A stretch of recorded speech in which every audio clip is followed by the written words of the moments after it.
Next week, Mexico's largest university starts renting hotel ballrooms, one in León, one in Oaxaca, two more states after that. Later this month, 58,000 young people sit an entrance exam they already passed. They passed it in May, online. Then students went on TikTok and explained, step by step, how they beat the monitoring. So UNAM is making them do it again, in a room, on paper, with a person watching. And here's the part that stops you. The university says it is not accusing a single one of them of cheating. Not one. I'll show you why it can't. But first, how do you catch a cheat you cannot name?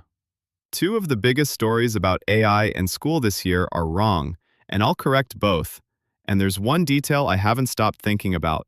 That one's last. Start there, because it's the reason everything else happened. The exam ran online across a 17-day window, which matters. And when UNAM's technical commission went looking for fraud, it didn't find a student. It found a shape. Take the applicants scoring 100 or more correct answers. In a normal year, that's a sliver of them. The number's on screen. Now guess what it was this year.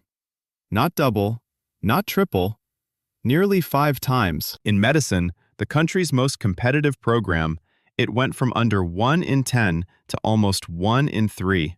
That is not a cohort of unusually gifted teenagers. That is a distribution that broke.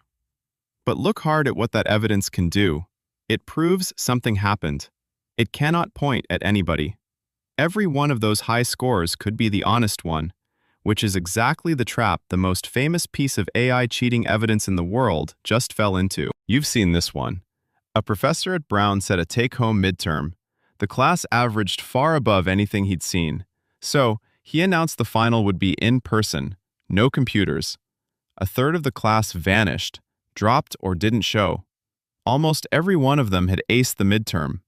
The students who did sit the final averaged 48.8. That number went around the world as proof AI had hollowed out the classroom. So, halfway, Mexico has a shape it can't attribute, and the West has a story it can't verify. I'm still holding that last detail, because last week, 2 researchers ran the actual numbers on that class.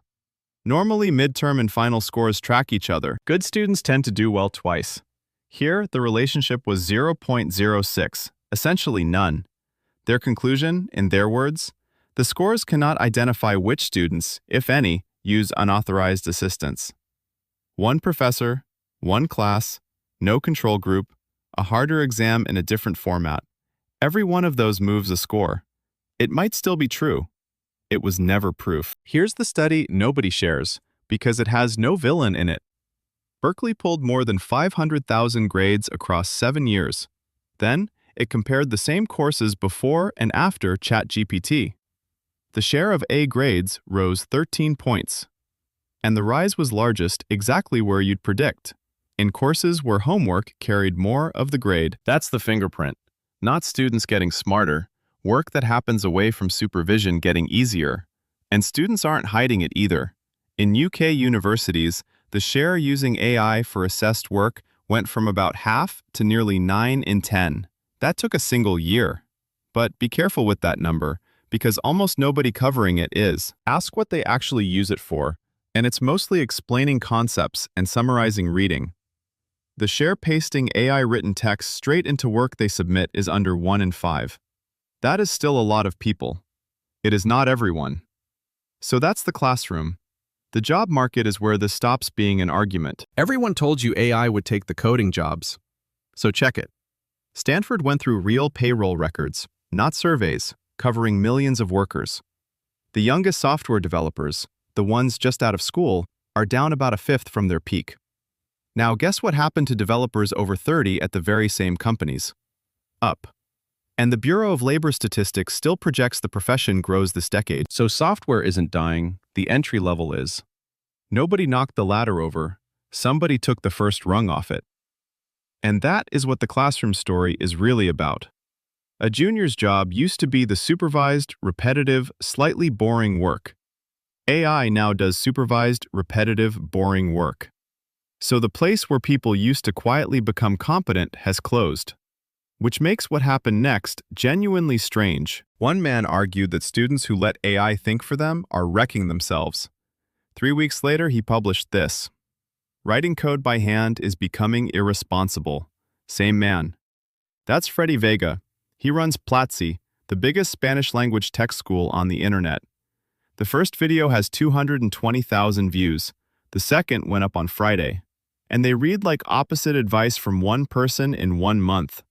His evidence is a product. It's called Hanademi. It's live right now. It turns a thesis into a researched slide deck. And it has Google login and Stripe payments in it. He wrote none of it by hand. Months of work, switching between Claude Code and Codex. That's not a prototype someone demoed. That's a thing with a payment processor attached. So which is it? Don't let AI do your work, or stop doing your work by hand. Before I answer that, 2 corrections, because this week the internet got the details badly wrong. Correction number 1. Coverage Everywhere named the AI system UNAM used. They called it ORIX. There is no ORIX. That string is a suffix. CNN in Español puts on its article URLs. It's also on their Del Toro trailer piece and their Inter-Miami match report. Reporters lifted it out of a web address and promoted it to a product. The company is Territorium Life. Correction number 2. You've read that 75,000 students cheated. That's one mathematician's estimate, printed under a headline that was itself a question. He said they could have, not that they did. UNAM's real number of annulled exams is on screen, and it is a fraction of that. And a bonus, because it's everywhere. You know the claim that phone bans lift grades and cut anxiety? The largest study ever run covered thousands of schools. It found test score effects close to 0. Bans do cut phone use. That's a different sentence. And if you catch me getting something wrong, say so. That's how this segment keeps existing. So here's the detail I've been holding. UNAM isn't accusing those 58,000 of anything. And it means it, because its own rules never mentioned AI. They banned phones, watches, calculators. Nobody wrote the sentence about the thing that arrived. Lawyers call that sanctioning by analogy. It doesn't hold up. So the university built the only remedy it had. Not an accusation, a retest, which means honest students spend August proving a negative in a hotel ballroom. And the answer to Vega's contradiction sits in his own video. He says it plainly, we all have to learn to program by hand. That doesn't mean we have to do things by hand. A civil engineer designs with software. She learned it on paper first. That Brown class was never a story about tools. It's about skipping the part where you become someone worth multiplying. Which leaves the question I can't get past. If AI took the first rung off the ladder, where do the next seniors come from? Don't tell me I'm wrong.